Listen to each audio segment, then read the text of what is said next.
Hello your மேலும் பல புதிய தகவலுடன் உங்கள் தான். இந்த வீடியோல நம்ம எதை பத்தி பார்க்க போறோம்னா எலெக்ஷனோட ரிசல்ட்டை பத்தி தான் பார்க்க போறோம். எலெக்ஷன்ல யார் யார் எத்தனை சதவீதம் ஓட்டு வாங்கியிருக்காங்க, யார் யார் வெற்றி பெற்றிருக்காங்கிறத இந்த வீடியோல சிம்பிளா நம்ம பார்க்கலாம். வாங்க வீடியோக்குள்ள போலாம்.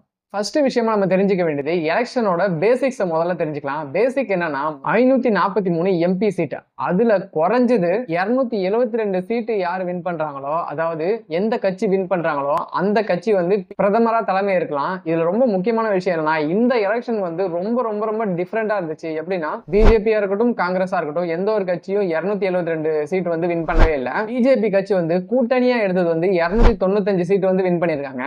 பிஜேபி தனியா எவ்வளவு வின் பண்ணிருக்காங்கன்னா 240 சீட்டு தான் வின் பண்ணிருக்காங்க. 272 வின் பண்ண வேண்டிய இடத்துல 240 தான் வின் பண்ணிருக்காங்க. இதை வச்சுக்கிட்டு மோடி வந்து பிரதம மந்திரியே ஆக முடியாது.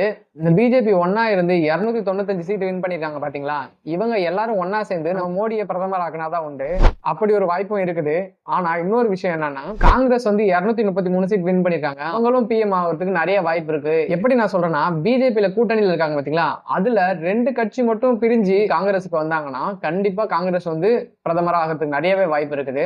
அப்படி ஒரு விஷயம் நடக்கிறதுக்கு வாய்ப்பு இருக்குன்னு சொல்றாங்க. அவங்களும் பேசிட்டு இருக்கேன், நாங்க அந்த ரெண்டு கட்சியிட்ட பேசியிருக்கோம் அப்படின்னு சொல்லி காங்கிரஸ் தலைமையில சொல்லியிருக்காங்க. தமிழ்நாட்டுல பார்த்தோம்னா மொத்தம் 40 சீட்டுமே டிஎம்கே தான் வின் பண்ணிருக்குது.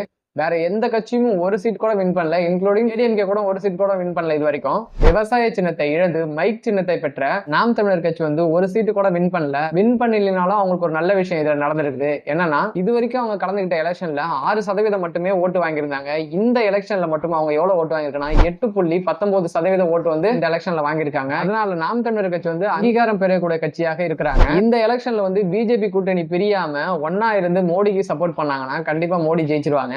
அப்படி இல்ல பிரிஞ்சு காங்கிரஸ் கட்சி பக்கம் போனாங்கன்னா கண்டிப்பா காங்கிரஸ் ஜெயிச்சிருவாங்க. இந்த மாதிரி இன்ட்ரெஸ்டிங் அண்ட் யூஸ்ஃபுல்லான வீடியோ பார்க்க நம்ம சேனல் சப்ஸ்கிரைப் பண்ணி வச்சுங்க. ஓகே, பாய் மக்களே.